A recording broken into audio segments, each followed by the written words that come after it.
Assalamualaikum warahmatullahi wabarakatuh. Selamat sore, Ibu. Pada kesempatan kali ini perkenalkan, nama saya Nadia Faizul Muna dan teman saya Ida Solehatun untuk mempresentasikan tugas semester tahun akademik 2024-2025. Next.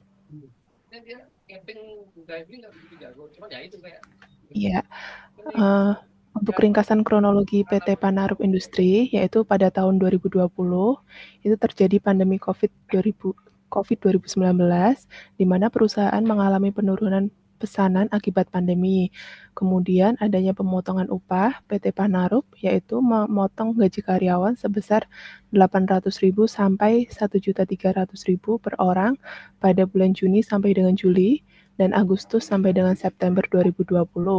Alasan perusahaan untuk melakukan pemotongan upah yaitu dengan penerapan sistem no work no pay untuk menghindari PHK. Kemudian terjadi proses serikat buruh di mana koalisi Clean Cloth Campaign atau GSBI, KASBI, SPN, dan lain-lainnya menuduh pemotongan upah melanggar pasal 93 Undang-Undang 13 tahun 2003 karena dilakukan tanpa persetujuan karyawan. Pada tahun 2020 sampai 2023 terjadi PHK secara bertahap di mana perusahaan mulai melakukan PHK sejak tahun 2020 meski sebelumnya mengklaim pemotongan upah bertujuan mencegah PHK. Kemudian di awal tahun 2023 terjadi PHK massal di mana perusahaan merencanakan PHK massal sejak tahun 2022 dan mulai dijalankan pada bulan Januari 2023 hingga Mei 2023 sebanyak 1.214 karyawan di PHK dengan target mencapai 2.000 karyawan. Alasan dilakukannya PHK tersebut karena adanya penurunan permintaan global dari pasar Amerika dan Eropa akibat krisis ekonomi. Kemudian untuk respon dari Kemnaker sendiri yaitu meminta perusahaan mematuhi aturan PHK massal dan memenuhi hak karyawan. Next.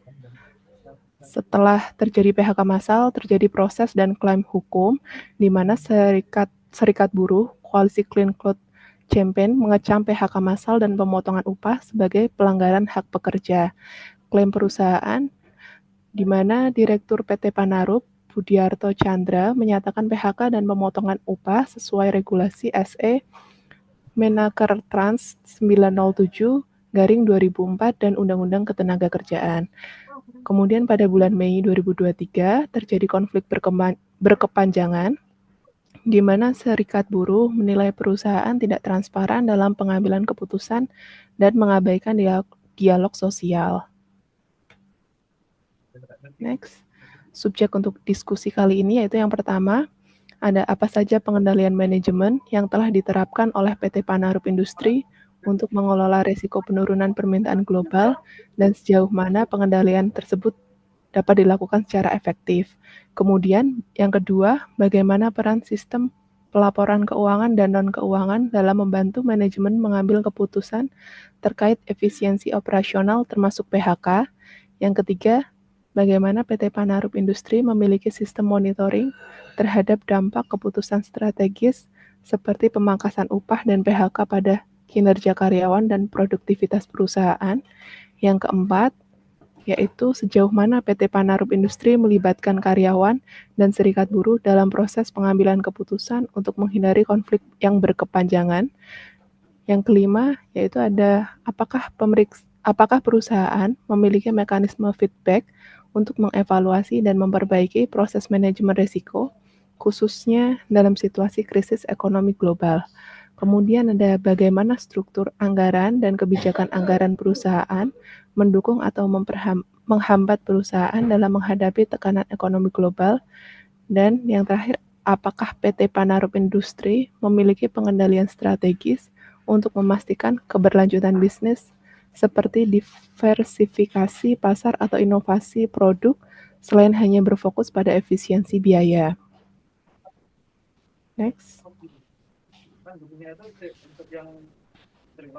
Yang pertama, yaitu pengendalian manajemen yang diterapkan oleh PT Panarup Industri dan efektivitasnya. Pengendalian manajemen yang diterapkan oleh PT Panarup Industri adalah sebagai berikut. 1. Pemantauan dan analisis pasar dilakukan secara berkala, yaitu untuk memahami tren permintaan global, terutama dari pasar utama mereka, yaitu Amerika dan Eropa. Perusahaan telah melakukan pemantauan dan analisis pasar secara berkala. Yang kedua, adanya efisiensi biaya, di mana mereka juga menggunakan kebijakan efisiensi biaya dan pengurangan produksi untuk mengatasi penurunan pesanan. Selain itu, perusahaan mencoba mempertahankan operasional dengan cara menyesuaikan jumlah tenaga kerja melalui PHK massal dan pemotongan gaji.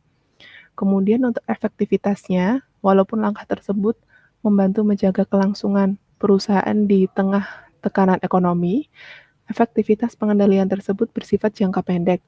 Karena cenderung reaktif, pengendalian manajemen yang dilakukan kurang optimal karena PHK terjadi secara massal. Dampak negatif seperti konflik dengan serikat buruh dan penurunan semangat kerja karyawan menunjukkan adanya kekurangan dalam pendekatan tersebut. Rekomendasinya yaitu yang pertama ada dampak sosial dan produktivitas jangka panjang masih perlu dievaluasi, dan yang kedua perlu dilakukannya diversifikasi pasar dan atau inovasi produk untuk mengurangi ketergantungan pada Amerika atau Eropa. Next. Yang kedua yaitu peran sistem pelaporan keuangan dan non-keuangan dalam pengambilan keputusan, di mana pelaporan keuangannya yaitu data keuangan seperti penurunan pendapatan dan margin keuntungan kemungkinan digunakan untuk menentukan perlunya efisiensi operasional. Informasi ini mendasari keputusan seperti PHK sebagai upaya pengurangan beban biaya. Kemudian untuk pelaporan non-keuangan, yaitu indikator seperti kinerja operasional, produktivitas karyawan, dan dampak sosial, misalnya kepuasan kerja atau moral, juga penting. Meskipun tidak disebutkan secara eksplisit dalam sumber, keberadaan sistem pelaporan non-keuangan dapat membantu manajemen memahami konsekuensi dan pemangkasan upah dan PHK secara lebih komprehensif.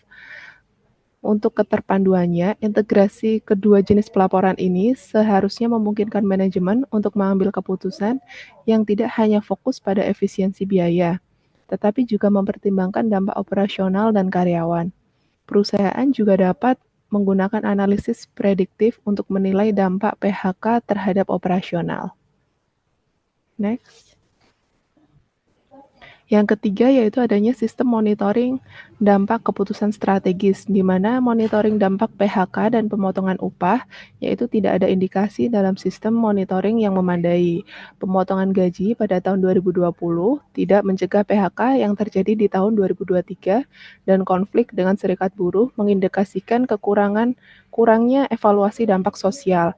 Kemudian rekomendasi yang dilakukan yaitu yang pertama, perusahaan sebaiknya mengimplementasikan sistem evaluasi berkala yang mencakup indikator kinerja utama atau Key Performance Indicator atau KPI untuk mengukur dampak kepuasan strategis tersebut.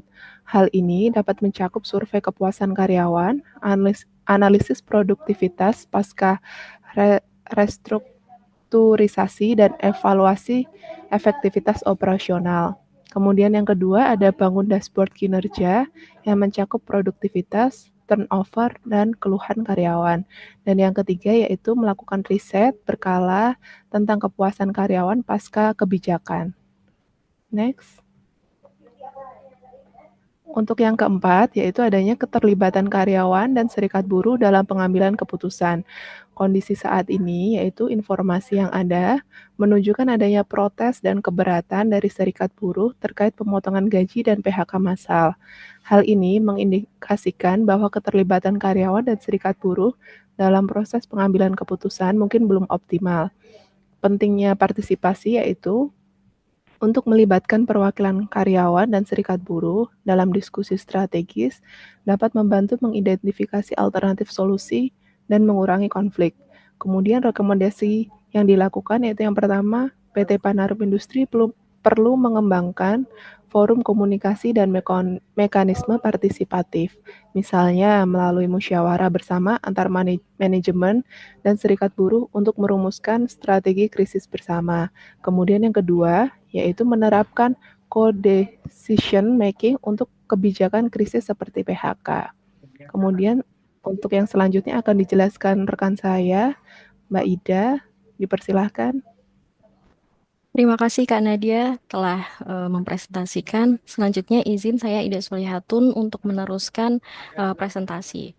Selanjutnya yaitu terkait dengan mekanisme feedback untuk evaluasi dan perbaikan proses manajemen resiko. Di mana feedback internal yang dilakukan oleh perusahaan itu tidak terlihat adanya mekanisme feedback formal yang memungkinkan karyawan atau stakeholder internal memberikan masukan terkait kebijakan PHK dan pemangkasan upah. Lalu berdasarkan evaluasi proses, sistem feedback yang terintegrasi misalnya melalui survei internal, rapat evaluasi rutin, dan sistem pelaporan insiden sangat penting untuk meninjau kembali strategi manajemen risiko dan memastikan perbaikan terus-menerus. Dengan hal tersebut, rekomendasi dari kami yaitu perusahaan perlu mengadopsi mekanisme evaluasi dan perbaikan proses, termasuk pelaporan berkala yang menyangkut dampak keputusan strategis serta tindak lanjut atas masukan dari karyawan. Lalu yang kedua, perusahaan bisa membuat tim khusus untuk mengevaluasi efektivitas kebijakan krisis, misalnya after action review. Dan yang ketiga, perusahaan bisa melibatkan karyawan dalam survei feedback anonim. Selanjutnya, berkaitan dengan struktur dan kebijakan anggaran dalam menghadapi tekanan ekonomi global, dari segi struktur anggaran, kebijakan efisiensi biaya seperti PHK dan pemotongan gaji mengindikasikan adanya tekanan untuk menyeimbangkan anggaran di tengah penurunan pendapatan. Perusahaan hanya fokus pada pengurangan biaya, yaitu pemotongan upah dan PHK tanpa alokasi untuk inovasi. Nah, hambatan dan dukungan yang dialami yaitu struktur anggaran yang terlalu kaku atau berfokus pada penghematan jangka pendek dapat menghambat kemampuan perusahaan untuk berinvestasi dalam inovasi dan diversifikasi pasar.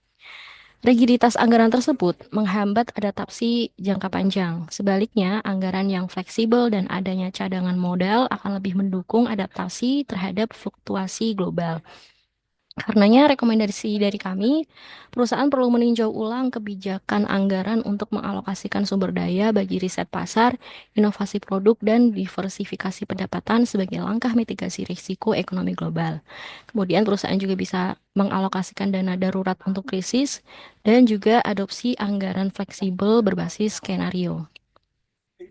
Dari segi pengendalian strategis untuk keberlanjutan bisnis, fokus saat ini perusahaan cenderung mengambil langkah-langkah yang reaktif dan berfokus pada efisiensi biaya tanpa disebutkan upaya diversifikasi pasar atau inovasi produk. Nah, pengendalian strategis yang bisa dilakukan untuk memastikan keberlanjutan bisnis selain efisiensi, perusahaan sebaiknya mengembangkan strategi jangka panjang seperti diversifikasi pasar, yaitu mencari peluang di pasar lain selain Amerika dan Eropa, misalnya dengan eksplorasi pasar Asia Afrika. Kedua, perusahaan juga bisa inovasi produk, yaitu mengembangkan produk baru atau penyesuaian produk agar lebih sesuai dengan tren global. Misalnya dengan mengembangkan produk ramah lingkungan atau customizable untuk diferensiasi. Kemudian perusahaan juga bisa melakukan kemitraan strategis, yaitu menjalani kerjasama dengan distributor atau pelaku bisnis di pasar potensial.